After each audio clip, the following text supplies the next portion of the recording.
Hello. So I have a camera today. Hopefully you can see everything. There's this like glare here. My light is in a bad place, but I'm going to talk about some books today. I'll show you some books, and it's my birthday. I turned 35 today, so I'm the same age as Tingle from Majora's Mask. It's scary, but I have. Hopefully the background music isn't too loud. It's the one that I used for my submarine video. But first, I'll show you what I got for my birthday. I'm pretty excited. So I got Intellectuals in Society by Thomas Sowell, and I'll gotta be careful of the reflection. That was pretty dangerous. I think it got me. I'll have to check later. This book is bigger than I thought it was. I listened to the audiobook a few years ago, and I don't remember it being this long. It's almost 700 pages. But yeah, I got that.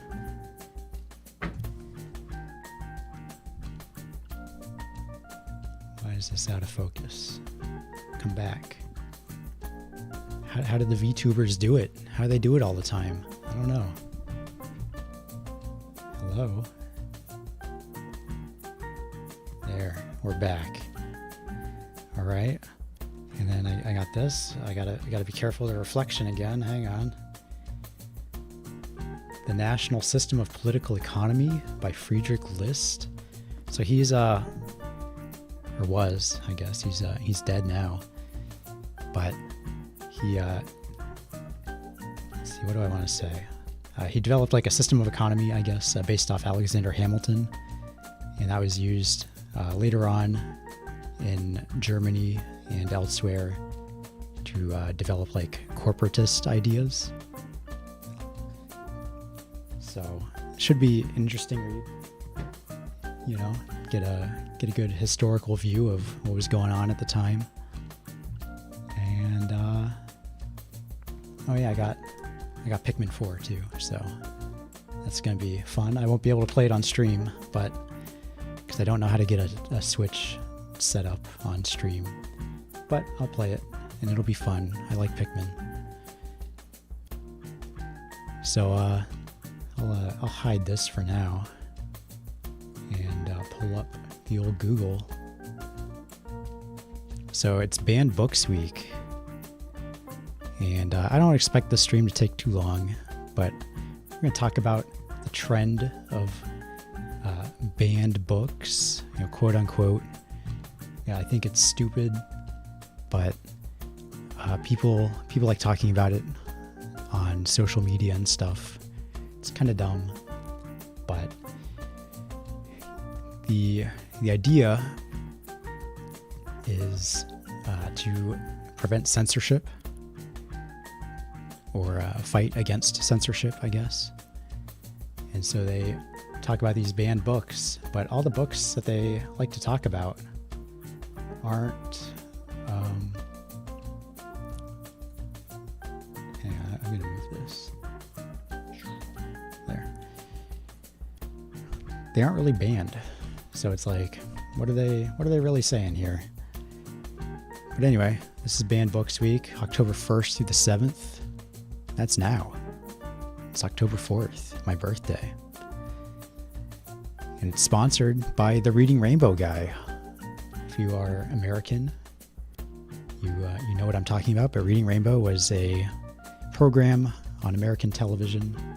Maybe it was broadcast elsewhere, I don't know. Just about books and stuff. It was like a kid's show, I guess. And he was also Geordie LaForge in Star Trek, and he approves of all the books that I'm going to show you. Don't worry. I haven't watched his video, but he says, I saw a quote that was like, yeah, read the books. So he wants you to read all these books I'm about to show you. I thank you for the happy birthday, Angela, and hello. Did you see me dox myself? I'm gonna have to edit that. I'm gonna be thinking about it this whole stream now. So if we look up banned books in the US, you're gonna get all these interesting titles.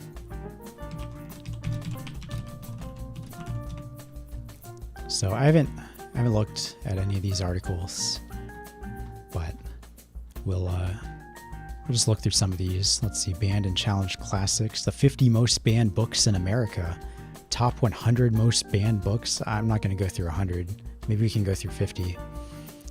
Most of these are things that were taken off of like a school curriculum or something like that, where it's just like maybe it was at in an elementary school, and then they took it out of the lesson plan because they decided it was too disturbing for kids or something. But they kept it in the school library. They just took it off the lesson plan, but that makes it banned. It's on the list, so, which is why it's kind of dumb. Or it's these purposely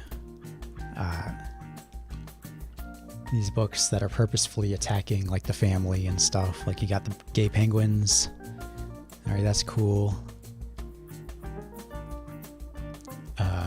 This book by a like rabid black nationalist about anti-racism. Let's see, what's this one? The Infinite Moment of Us. Sex among teenagers. Oh, wow. Two boys kissing. You know, I don't even need, I can look at this guy's face. I don't even need to go on Wikipedia. Another book about anti-racism. So just all these things that are like not really appropriate for small children, maybe high schools.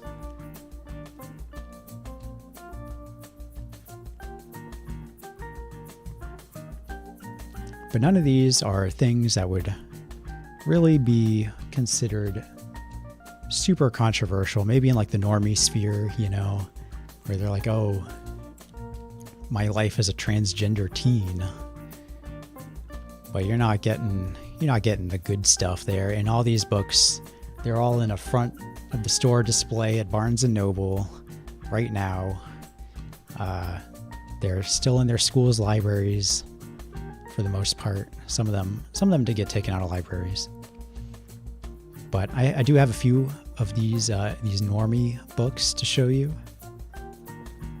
But then we're gonna get into the ones that, like, you know, people went to jail for owning. They got put on the Catholic Church's index of forbidden books, or just removed from all selling services or distribution services like Amazon and eBay. We're gonna get into all that stuff. Like, I bet you could search any of these books on eBay and buy them. So let's see, the number one most banned book, Genderqueer, a memoir. So I know about this one. This one has pornographic images in it. And so it was taken out of schools, because guess what? Porn has always been banned in school. Where's Playboy issue number 38 on this list? It's not there. It's because no one's surprised by that. But, you know, you can get a story out of this one.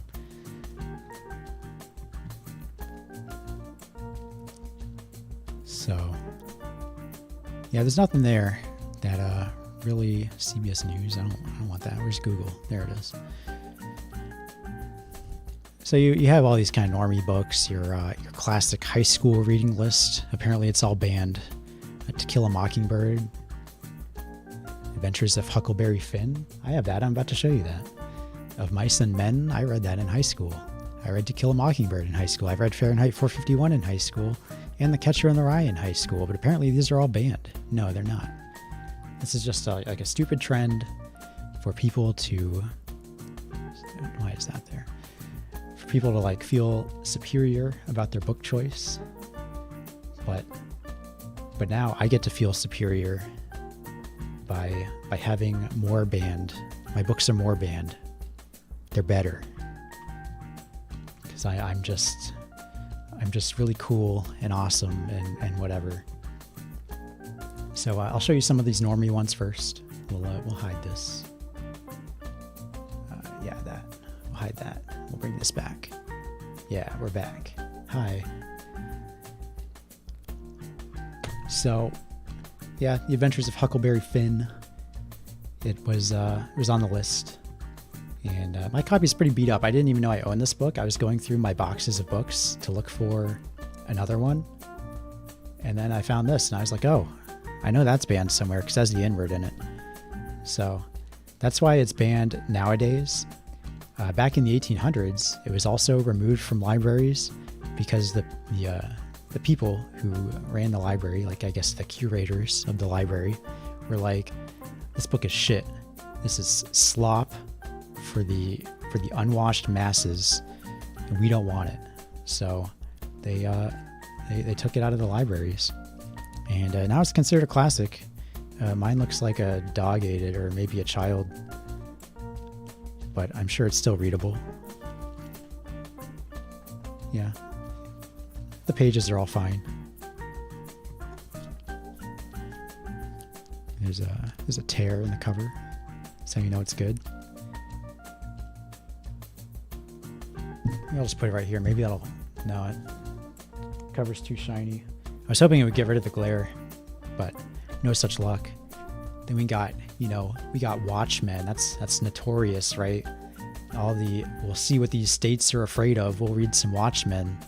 No, it was just schools wanted to get rid of comic books because they were like, this is garbage, and we want to be a center of learning, so we're getting rid of comic books.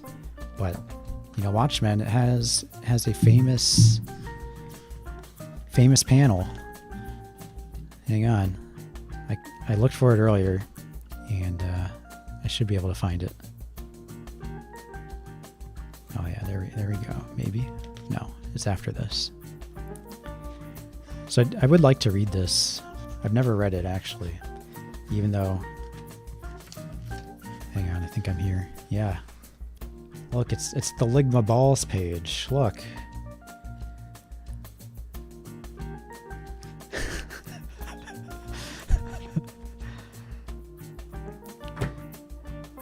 So yeah, that was one of my college textbooks actually.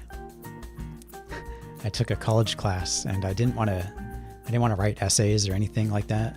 So one of the English classes was graphic novels, and that was one of my textbooks. So I probably paid way more than that book is worth for it.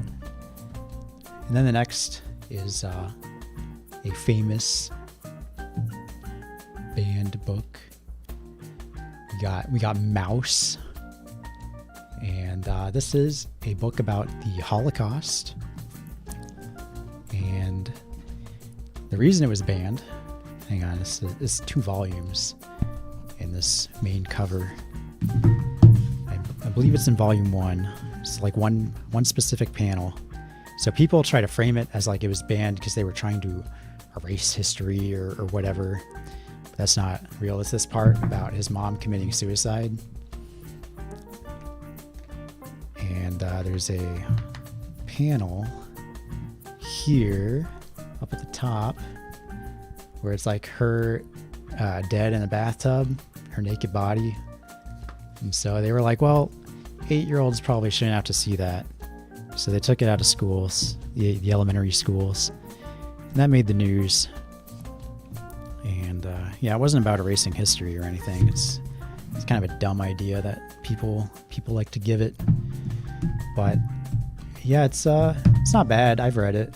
It's just your standard Holocaust story, but it's written as a comic book, and they're all the characters are drawn as like these mice and stuff.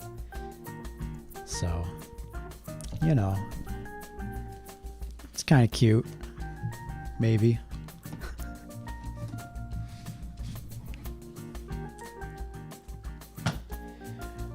But there's a lot of stuff that's been banned over the years.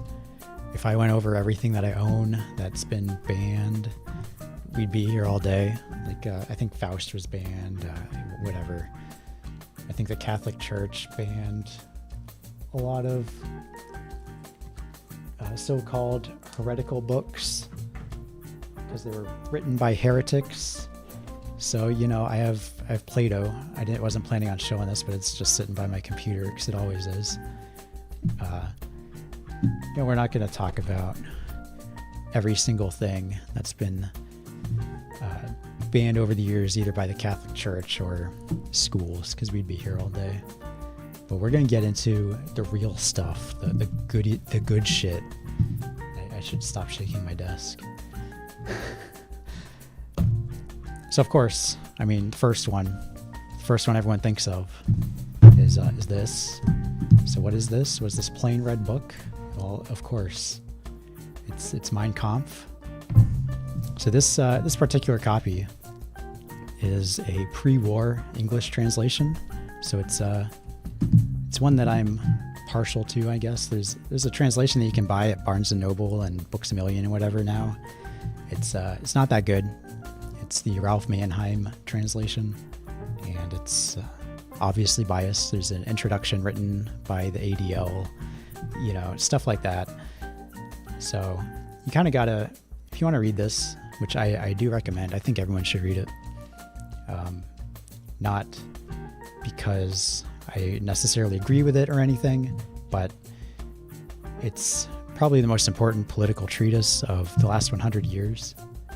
And it clears up a lot of kind of rumors that go out, a lot of misinformation that goes out about this time period and the people involved in that time period. So, like, the art school thing. People think like, oh, he hated Jews because of art school. There was some art school, and they made fun of his art. So he hated Jews because they made fun of his art. But he talks about his rejection from that school in this book, and he just says he was rejected, but they also recommended him for the architecture program. So he wasn't truly rejected from the school. They recommended him for another subject to study, but people just kind of ignore that. And he, at the time, he was kind of on the fence about being an architect rather than an artist, and he also didn't have the necessary secondary schooling, and he was working to pay for that and pay for his mother's hospital bills. He talks about all this in the book. So there's nothing to do with Jews or why he hated Jews, at least as far as the art school goes. As far as not liking Jews goes, he's not shy about it, of course. So he tells you exactly why he doesn't like them. It's all in the book. That's why everyone should read it, because then you actually know what you're talking about when you just say stupid shit. But so anyway, this book was banned in several countries, but not in the way that you might think. So old copies of it were allowed to go around. They were allowed to be sold in most countries anyway. Even in Germany, you could own an old copy of Mein Kampf. But after the war, the state government of Bavaria held the copyright to the book. They held the rights to it, and they refused to print any further copies. So after it entered the public domain in like 2015 or 2016 or whatever year it was, that's when it started. That's when it was unbanned in Germany, and they started printing it again because it was in the public domain. But so that's just kind of an interesting bit of history. I always thought it was like, oh, you would go to jail if you owned this in that country, but that turned out to not be the case. It was just a copyright issue and the copyright holder refusing to print more of it. And we'll find that that's the case with a lot of the books I'm about to show you. So we'll move on.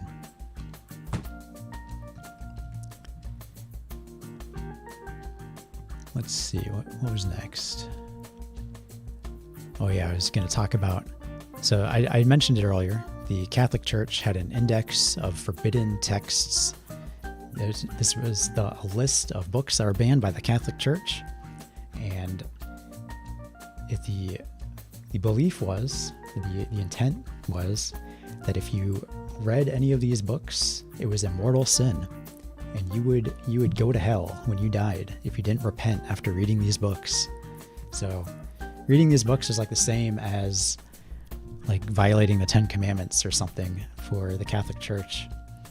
So a fairly obvious example is, let's see, can you even read this? Oh, that just says Harvard Classics. All right, The Divine Comedy by Dante. So this one, it's, there was something I wanted to talk about with Mein Kampf. Hang on, I'll get back to it. So this one was, he talks about, he goes through hell, he goes through purgatory, he goes through heaven. And the one a lot of people like to focus on is Inferno, and the Catholic Church was no exception to that focus, because he put a lot of people in hell, and the Catholic Church didn't like that, because he put cardinals in hell, he put popes in hell, he put Muhammad in hell, although the Catholic Church wasn't upset about that, but a lot of other people were. So this was banned by the Catholic Church. If you read it, you go to hell.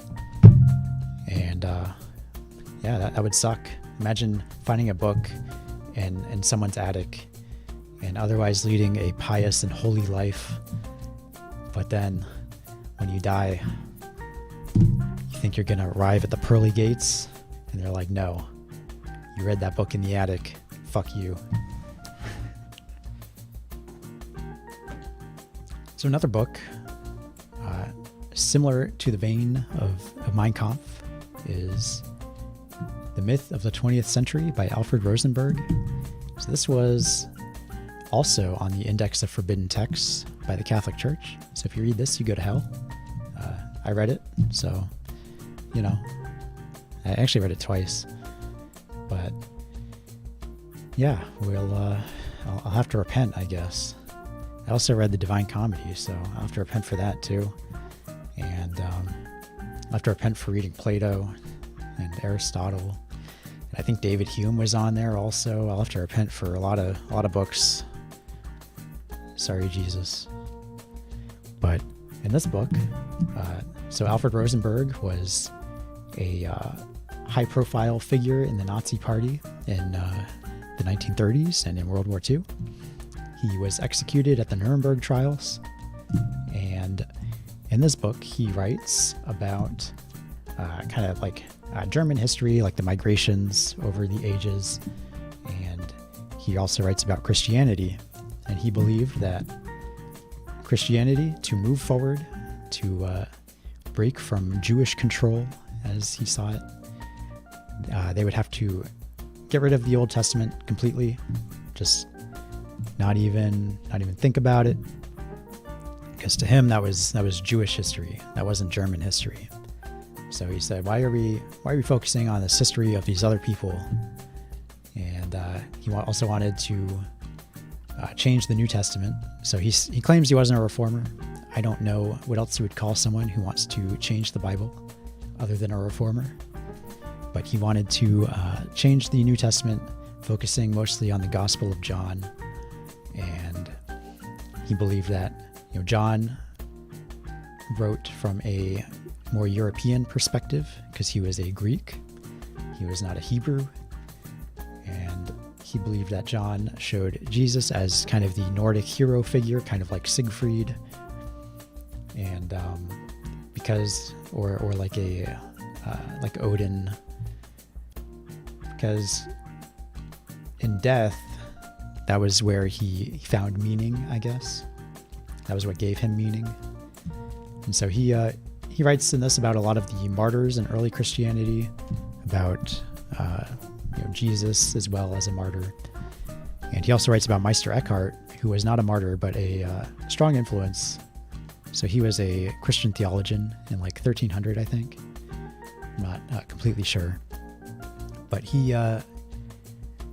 was accused of heresy for some of his ideas.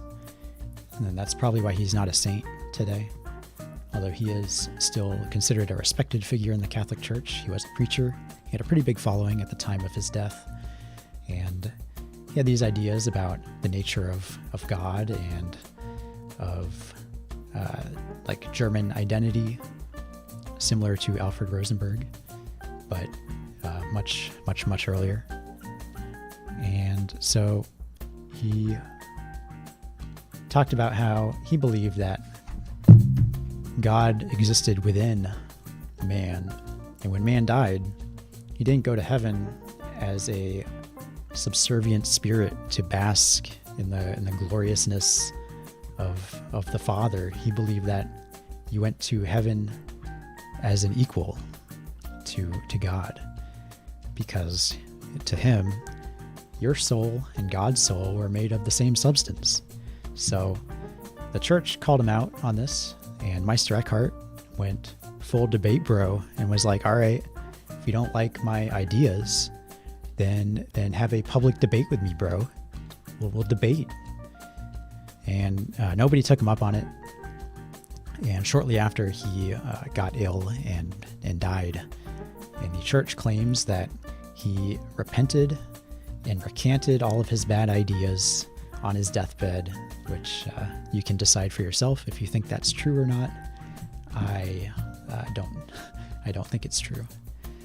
But yeah, Alfred Rosenberg wrote about all those things. He was very influential. This book was kind of like the number 2 to Mein Kampf in National Socialist ideology. Even though I think it's fairly benign, he was executed at Nuremberg for war crimes. Even though he was never involved with the military, he was pretty much just a paper pusher for the Third Reich. And you can make a reasonable case that he got executed for writing this book. So I think that makes it interesting just on its own. Although if you are interested in reading this, you should read a lot of other stuff first. He references a lot of other things. He references the Nibelungenlied, Faust, the writings of Oswald Spengler, so like Decline of the West, and Meister Eckhart, and Arthur Schopenhauer. So you should I would recommend having a good familiarity with those books if you want to read this, because otherwise you'll be lost. That's why I read it twice. I read it once a few years ago, and I was like, this shit doesn't make any sense. And then I read it again fairly recently, like maybe at the beginning of this year, and it made a lot more sense because I have read all those books since then, except for Meister Eckhart. But a quick run through of his Wikipedia page will give you at least the basics. So we're going to go back to Mein Kampf for a minute, because I did mention that this is a pre-war copy. But so a lot of copies you find nowadays will be full of footnotes of whining, obviously using hindsight as a critique. But in this pre-war copy, you can find academics whining about pretty much the same things. So it's kind of funny, because if I open this up, you can see, footnotes here. Anything behind a solid line is a footnote. And there are some areas where the footnote's longer than the text here. I mean, this whole thing is a footnote. And then there's another part, which I forget what page it's on or what chapter it's in. But it's like the footnote is 10 pages or 15 pages or something like that. It's pretty crazy. Well, I mean, look at that. That's absurd. But these academics had a lot to cry about. They thought the Weimar Republic, or the Weimar Republic, was the peak of civilization, and we know now that it was quite the opposite.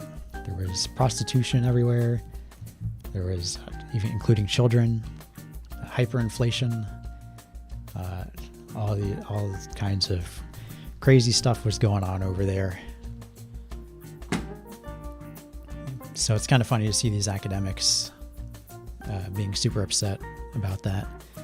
And then back to the subject of the Index of Forbidden Texts. So books like Aristotle, or the works of Aristotle, or the works of Plato, were not explicitly listed on the book, but like I said earlier, reading anything by a heretic was considered the same as reading something that was on that index. So reading Plato was also a mortal sin. Reading Aristotle was considered a sin. And St. Thomas Aquinas, when he was alive, was accused of flirting with heresy for studying Aristotle.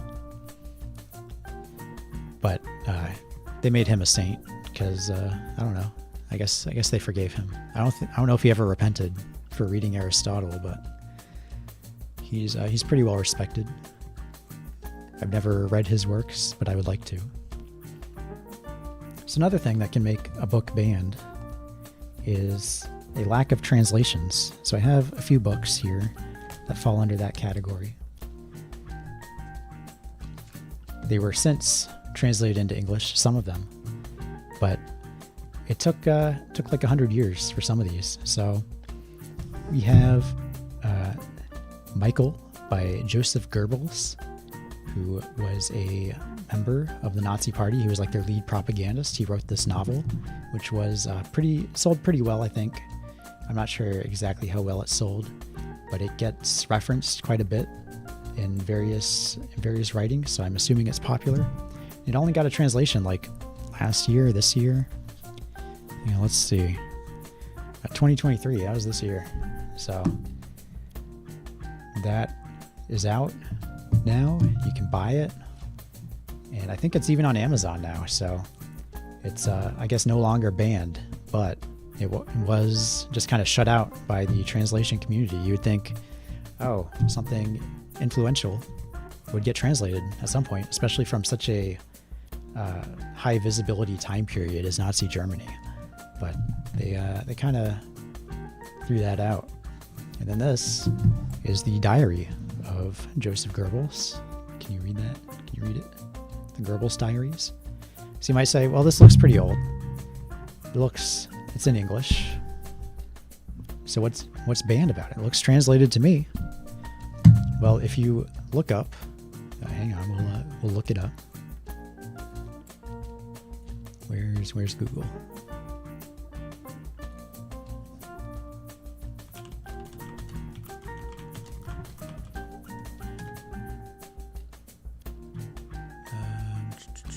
Where is it? I just looked it up right before the stream just to see if I could find a picture. Oh yeah, here it is. Well, that's not everything, but it'll give you the general idea that this is quite a bit longer than this. So this is what it looks like in German. And then this is all you get in English. So maybe you're saying, oh, well, maybe just the boring ones about, going to school. Maybe those were taken out. It's probably true. But you can see how carefully selected and curated diary entries could be intentionally used to mislead people on certain subjects. And you just have to kind of trust that the translation of these carefully selected entries is accurate. So that's all we got in English. Nobody has taken up translating more of these. He was kind of like Hitler's right hand man, maybe left hand man, and so it's just kind of weird. I think he was the best man, or Hitler was the best man at his wedding. So people definitely have an interest in him and what he was all about, but yet no translator has bothered to pick up his diaries, which I think is kind of weird. So I think it's worth mentioning, worth thinking about. I've never read this. I've never read his diary.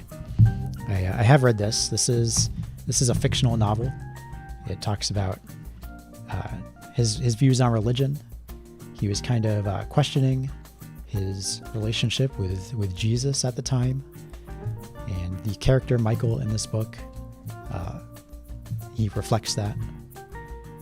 He's He's a young man at university. He decides, he falls in love with a girl. He's talking to these people, these political people at his university. But then he has like a nationalist awakening, decides he wants to be a laborer, and he leaves the city and his university to go be a miner, like a coal miner, and learn the value of being a member of the working class.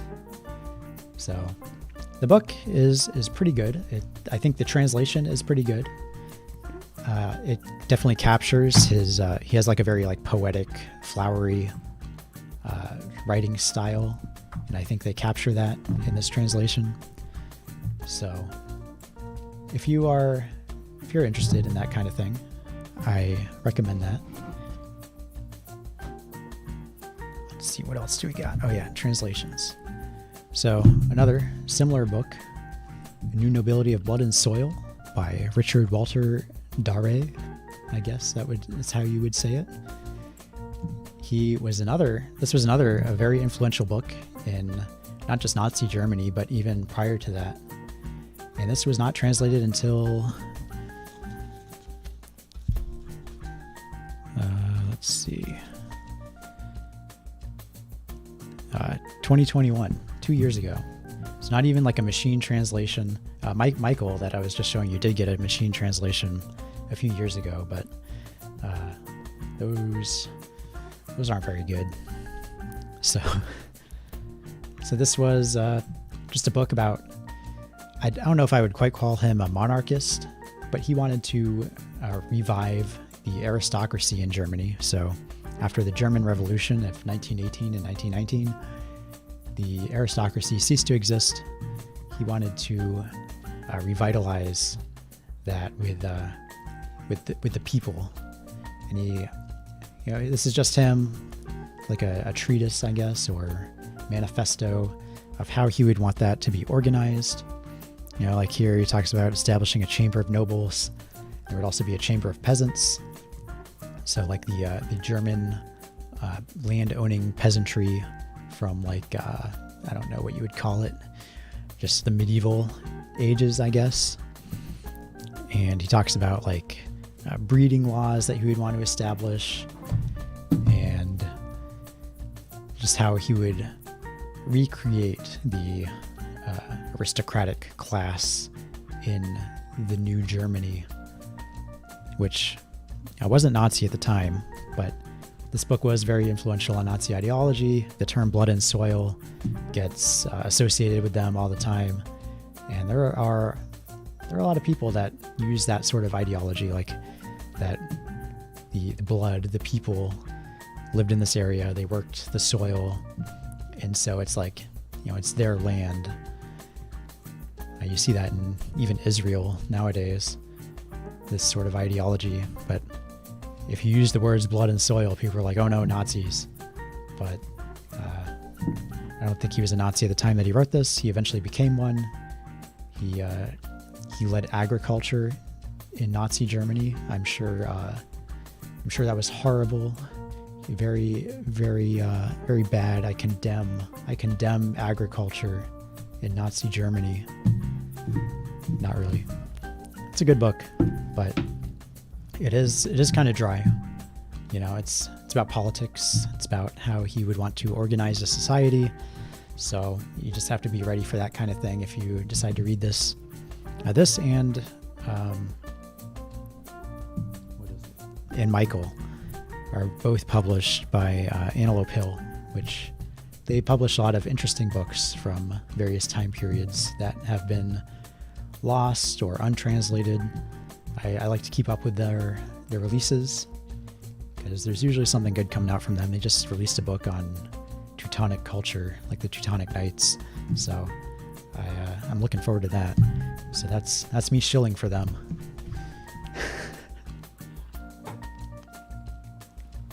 Let's see, what else we got? So so some books, like Mein Kampf, will get just shut out by publishers. Publishers will want nothing to do with it. They'll hold the rights to a book, and nobody else can publish it, or something like that happens. So we have here The Camp of the Saints. This is a fictional book about mass immigration destroying society, written in the 70s in France. This is the most expensive book that I own. And you can see it's in pretty good condition here. So not to brag or anything, but it's pretty nice. And I'm currently reading this, actually, if you can see my little bookmark there, my receipt that I use as a bookmark. So I'm like maybe 60 pages in, and it's pretty good. I like it so far. A lot of similarities between then and now. Or not really then, I guess, because it's fiction, but a lot of similarities between the situation in that book and in our real life now of just inaction. Pretty much the only thing he got wrong was he had the immigrants coming from India and not elsewhere. But it's been good, you know. People just expect something to happen, and then nothing happens, and then all these people are here, and you just got to deal with it. So that's kind of where they're at in the book. This like the first wave, all these boats filled to the brim with people, like I'm sure you've seen on the news over in Europe. These boats that come over the Mediterranean filled with people. And they just got the first wave in the book. So I'm looking forward to seeing how it's going. I'm not that far into it, so there's a lot more to go. But if you look for this book on eBay or something, you'll be able to find maybe a paperback for like $200 or $300. The hardcovers go for much more. A very beat up hardcover will probably be around $500. I think I got lucky with this one. I don't know if I should say how much it was. It was $750. And I think I got lucky with that, because others that I've seen in this condition have gone for over $1,000. So I'm not planning on selling it. But it's good to have, you know. It's a conversation piece when you're just like, yeah, bro, got this expensive banned book. What's up? Did I just dox myself again? Whatever. So yeah, this got published again, I think, in 2018.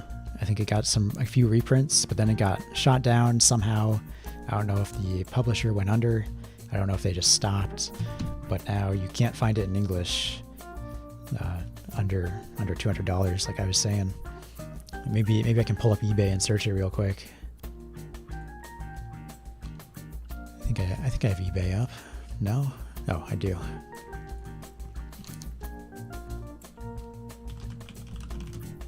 Camp of the Saints. Yeah, paperback. That's 2015, not 2018. Okay.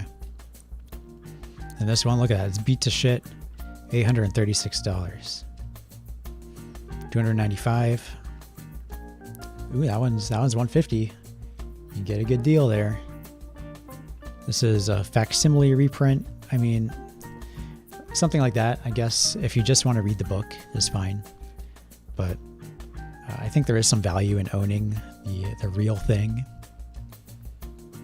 But if you're broke and just want to read it, sure, go for it. Just buy this. Look at that. One bid, 7 days left. But even this auction here is probably going to be over $100 by the end. That's a different book. A lot of Goosebumps books. I don't know where those are coming from, but I guess that's it. I guess those are the only copies they have. Oh wait, here's one. $269. I wonder if you can find recently ended auctions. Can you search for that?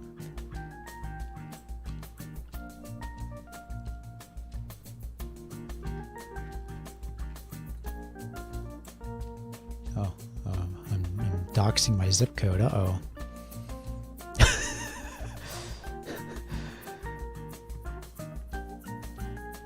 I'm just doxing myself all over the place here.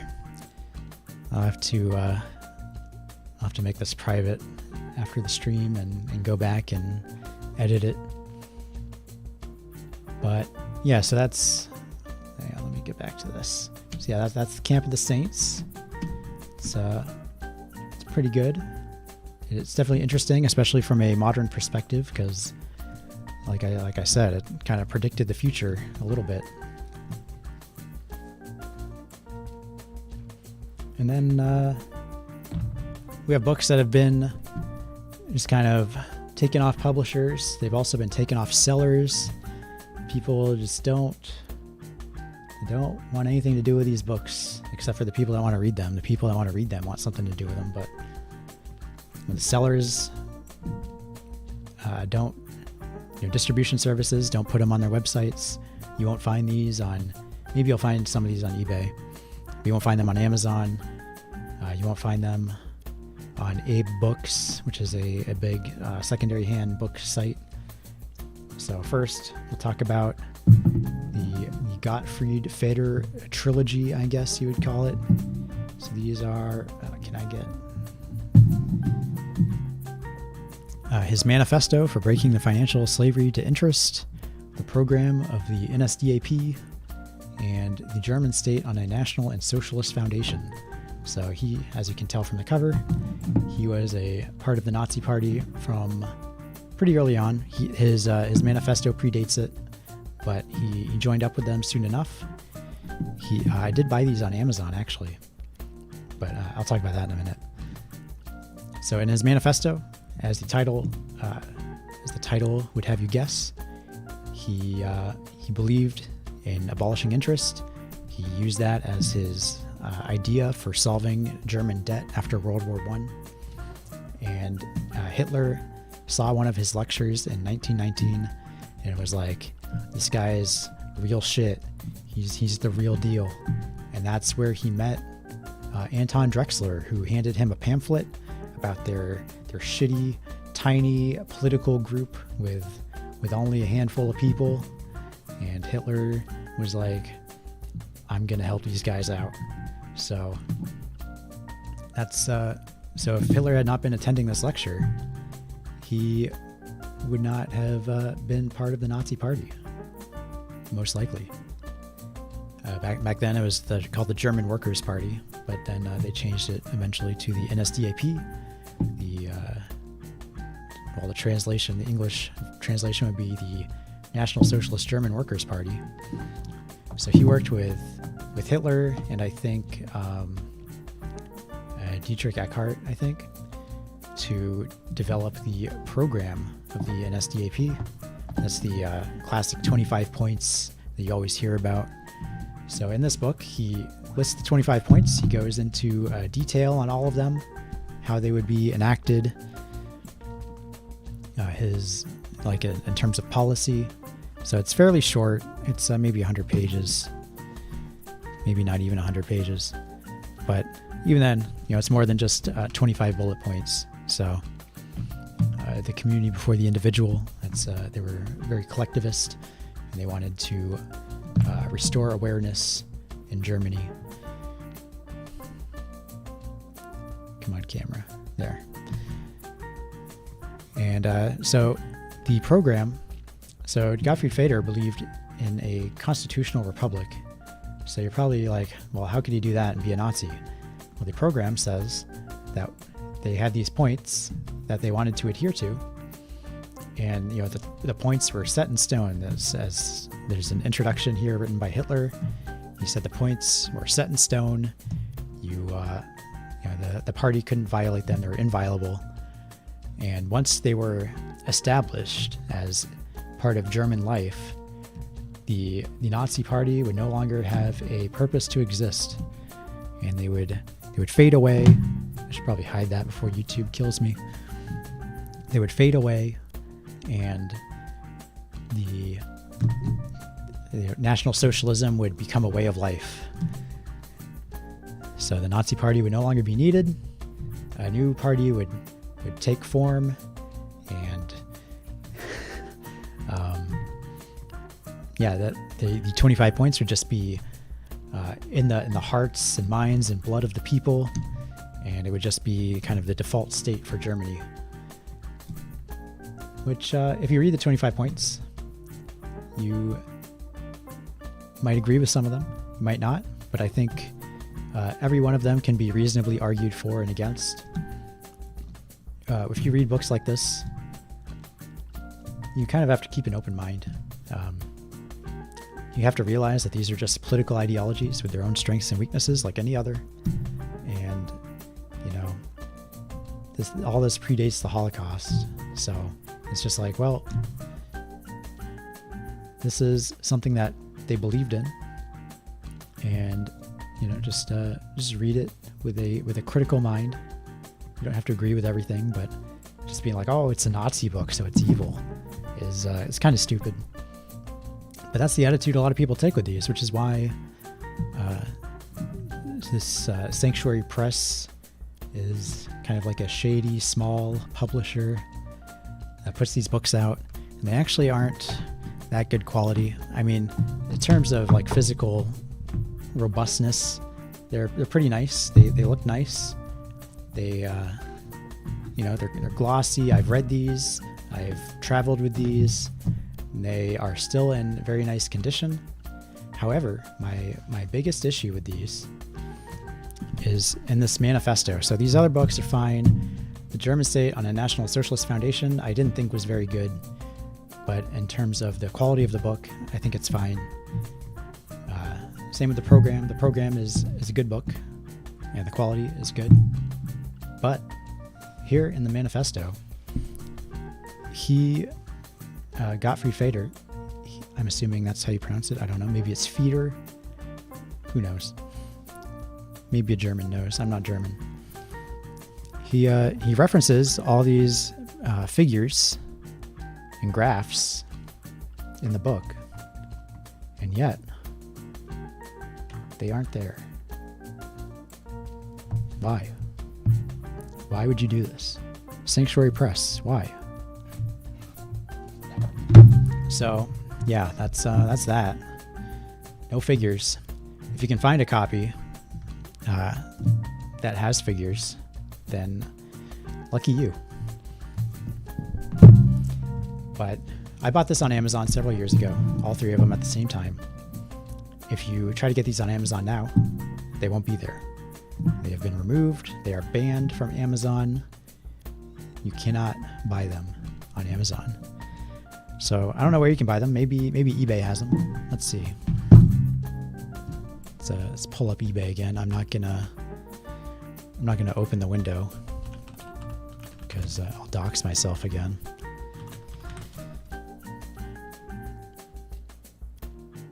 So I just searched Gottfried Feder. I'm not finding anything. 0 results. Oh wait, no, that's Gottfriend. Oh yeah, you can buy these on eBay. So if you're interested in reading them, then you can buy it on eBay, I guess, for $30. I definitely recommend the program. If you're interested in that time period, I definitely recommend it. Like I said before, it's just a political ideology. That's it. And it's not really relevant nowadays. People try to say it is, but it could be relevant. If you acknowledge that it's a valid political program, you could maybe realize that a lot of their complaints then are the same as we have now. And this is just one of the proposed solutions at the time. There were a lot of different solutions. I mean, you had the Communist Manifesto, communism and stuff like that was big at the time. You had National Socialism. You had all different forms of nationalism. You had Oswald Spengler with his, what was it called? Conservative Revolution. And just all these people with all these different ideas on how to solve the problems of the time. And a lot of their problems, like I said, are similar to the ones we have now.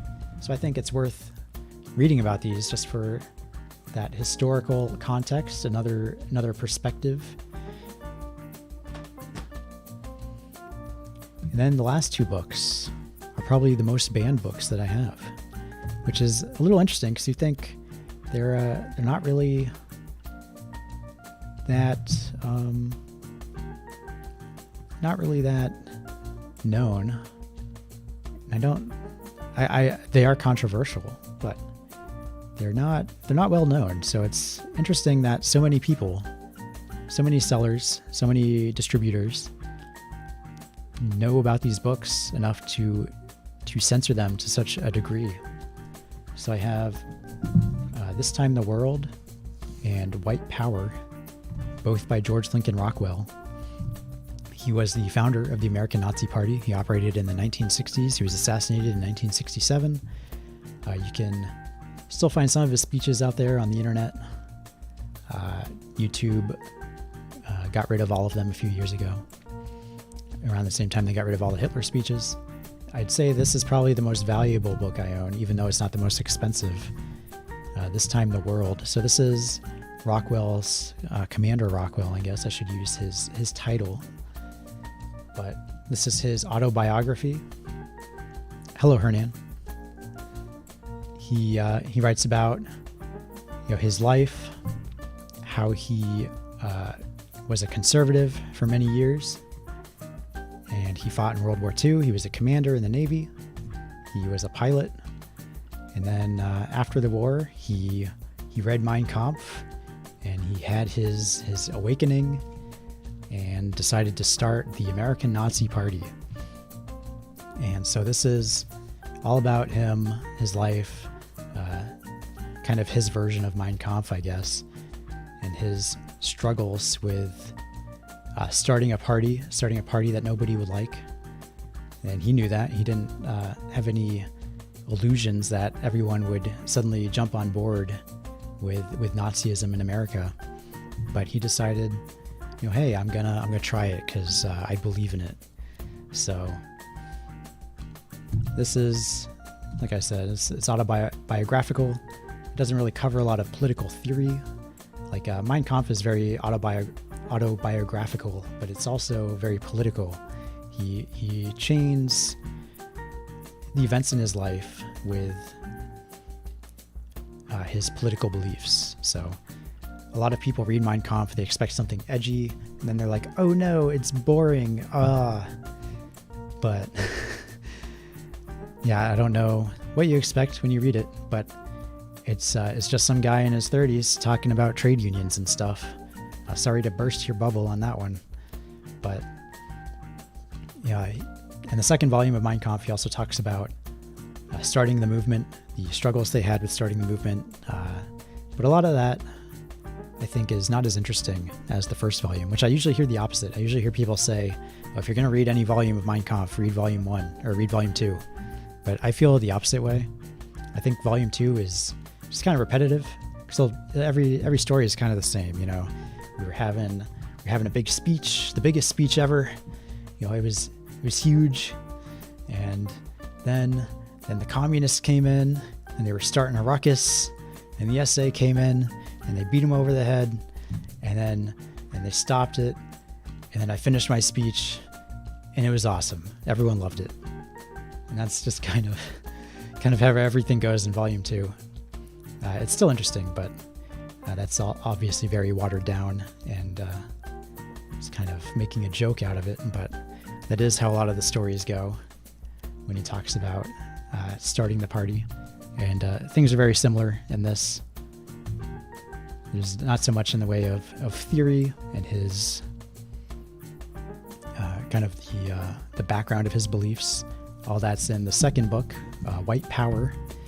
So this has obviously a very edgy title, very provocative, but he was a racial separatist, and so this isn't the original cover even. The original cover has like a big swastika on the front and stuff, but this is the 1977 second edition paperback, which you can buy reprints out there. But like I said before, I like to have the originals, and a first edition of this book is very expensive, very, very expensive. Well over $1,000. It'll run you probably multiple thousands of dollars. There's one that's been on sale for a while that I saw that was like 5,000. But in this book, if you can get past the first chapter is very gratuitous, very, very edgy. It's not very good. But after that, he goes into his political beliefs, his ideas on Marxism and socialism and capitalism, and how he sees those as like kind of two sides of the same coin. He talks about who's behind it all, which I won't repeat here. I'm sure you can guess who's behind it all. There's a certain page I'm looking for because I think it's funny. So I mentioned that this was authentic, which means it still has the sticker from the original sellers in it. And I want to find it so I can show you.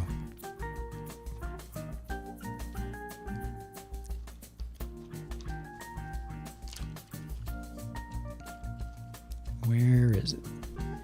I would think it would be near the front. I didn't see it. Oh, there it is.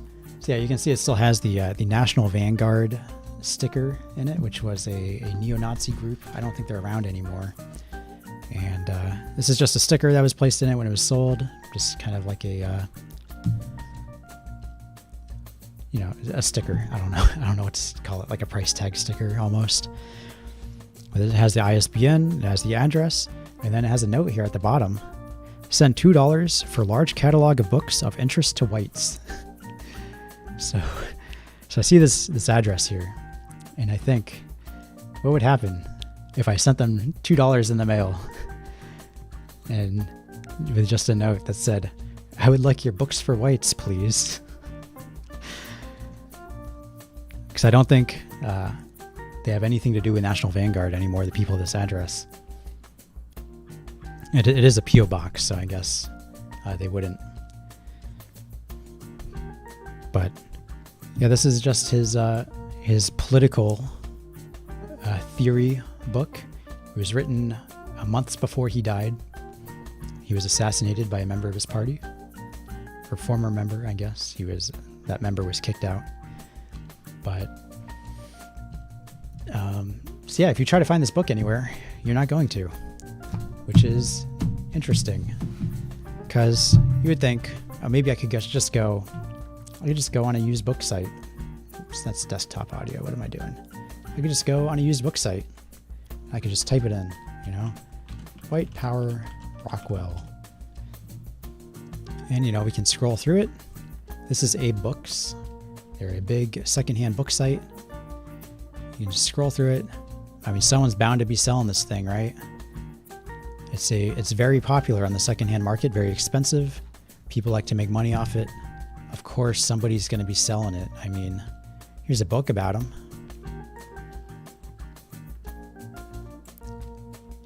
But you can't see it. It's not there. Nobody's selling it. So why is nobody selling it? Well, if you go on Google, you'll find something interesting. See, this is Abe Books. Someone is selling it. But if you search it, it won't show up because it's search banned. This is true also for This Time in the World, by George Lincoln Rockwell, the other book I was showing you. So these books are not just forbidden on seller websites. You can't even search it.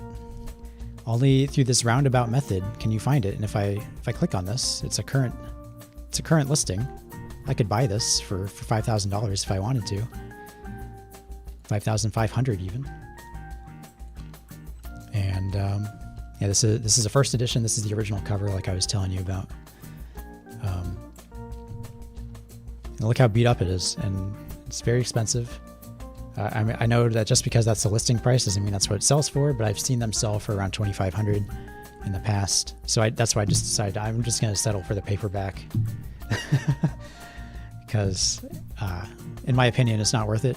I just bought it to read it and to own just that little bit of history, but I don't care too much about owning the history when it's that expensive. So this one cost me a little bit more because it's an original. It's second edition, but hardcover. It's from 1963. And why do I consider this the most valuable book that I own? Well,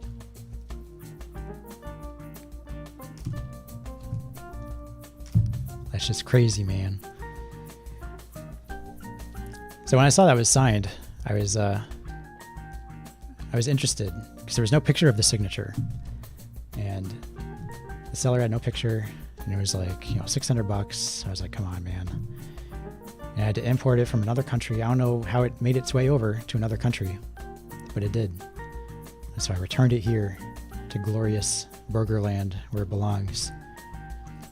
But there's no picture of the signature. I was like, I don't know if this is legit, but just on the off chance. And since before that and since then, I've never seen an original copy of this book, either first edition or second edition or any edition. I've only seen like independent reprints that somebody made, some random guy in his basement made. So before then or since then, I've never seen this. And I was like, I'll just buy it anyway, and we'll see. Maybe he wrote like a cool message with his autograph. But I did look at his autograph. I compared it to others. I do believe that's legit. But there's I was hoping for like some kind of message or something. He didn't even sign the title page. I mean, there's the title page. You could have signed that, man. But nope. But I don't know how many signed copies of his books are out there in the wild. Probably not that many. So I'm glad that I own one of them. And this book is the same as White Power. You can't search it on Abe Books. If you go on eBay, you can only find maybe a secondhand reprint. Let me check. So White Power, you can't find it all on eBay. They used to have a bunch of old copies. And then just like the last few months, because I always kept an eye out for a first edition, just in case. Just in case one showed up real cheap, I'd just be like, boom, got it. But yeah, there is like a 2004 reprint that some guy just made in his basement on eBay. I think this is 2004. Yeah. But you can't find the originals. eBay has a like offensive materials policy. They don't enforce it for a lot of things, but they enforce it for these two books. It's very, very strange, I think.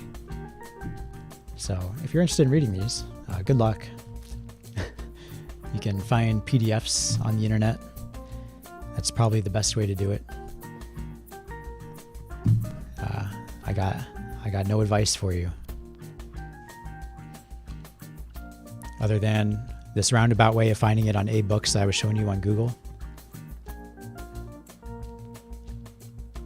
there's also biblio.com. You can try that. I wonder if I search it, if it'll actually show up. It's White Power.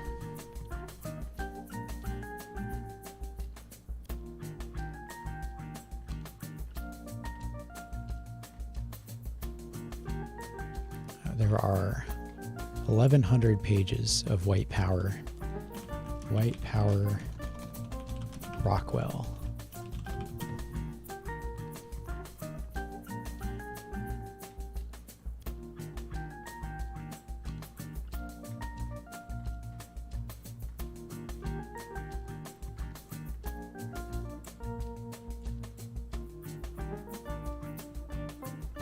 Yeah. Oh wait, there it is. So on Biblio, you can't actually search it. So that's good. Maybe they have this time in the world.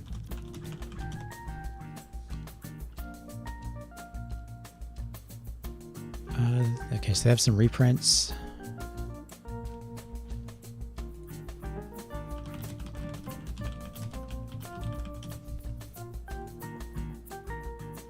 Norman Rockwell.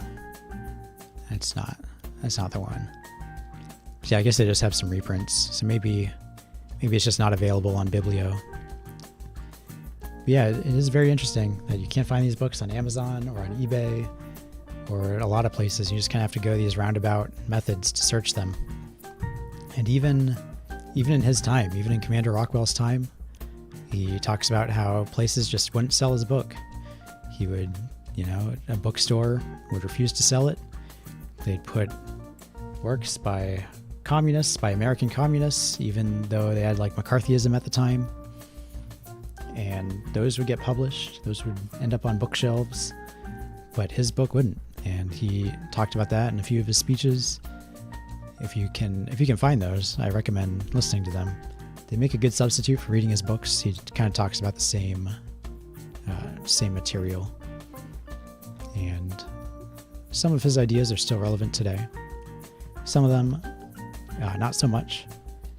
He was a racial separatist, like I mentioned before, but that wasn't really unusual for his day.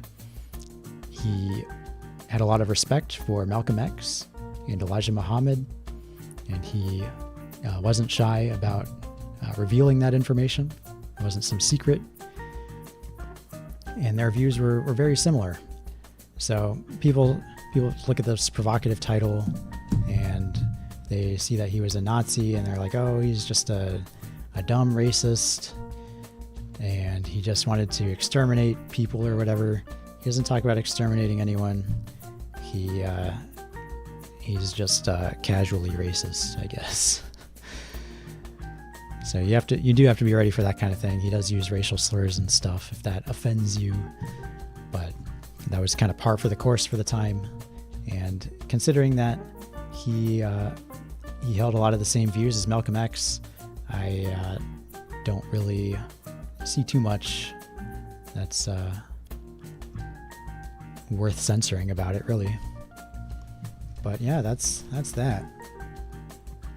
I do have some other books that I would consider kind of like honorable mentions. I haven't brought them over to my desk, so I won't go too much into it, but like Oswald Spengler's books, it's hard to find modern translations of them that are of quality. So the translation is the same, but I guess the editing, they use like a machine to scan the books, and it just ends up with the misspellings that you get from those.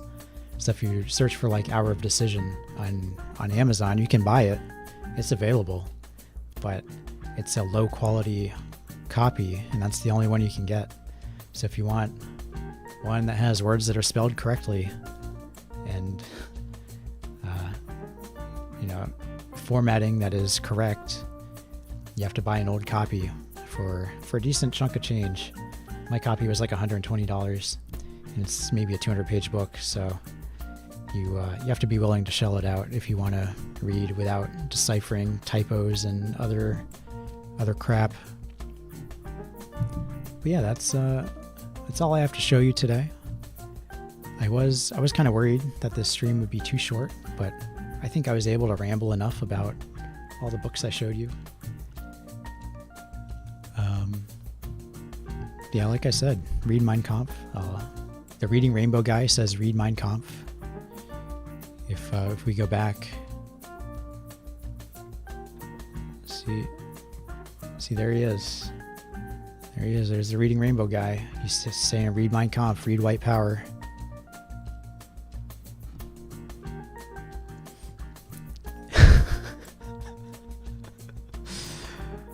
What the hell? No, don't do that. A lot of people complain about Mein Kampf, and I think a lot of those people haven't read it. It's probably like the third most discussed unread book behind like the Bible and Don Quixote. Maybe it's tied with Don Quixote. Who knows? Maybe it's tied. Close second. But people like to read about books that they've never read, or people like to talk about books that they've never read. He's live on Facebook on my birthday today in 10 minutes.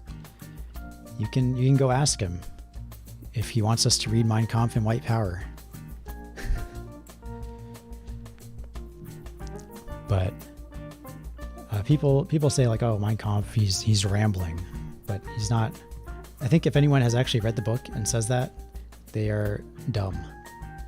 They're like low IQ and can't follow the book.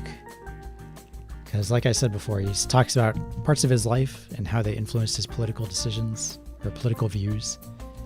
So when he's talking about his life in the city, and then starts talking about living space or trade unions, It makes sense. It's not rambling. So it's kind of, but then if you talk about these things, if you bring this up, then you're defending Hitler. So it's just a pain. That's why everyone should read it.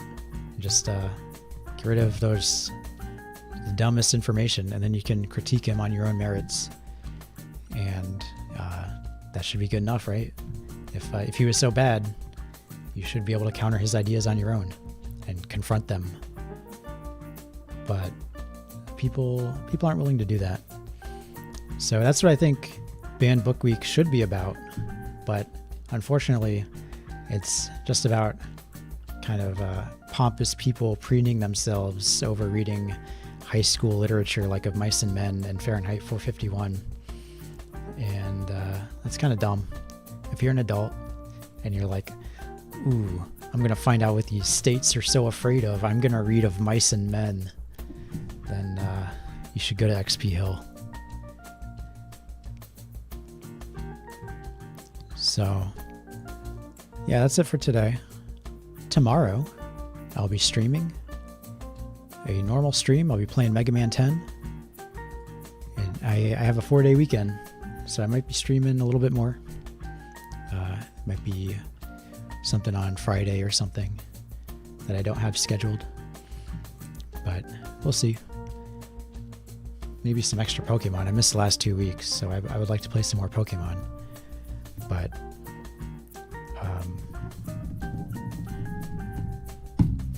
yeah, Mega Man 10 tomorrow, and then DMC 3 on Saturday, and then Pokemon on Twitch on Sunday. So look forward to that. And thank you, Hernan and Angela, and anyone who is lurking for being with me again today. And I will see you all tomorrow for some Mega Man 10. Bye.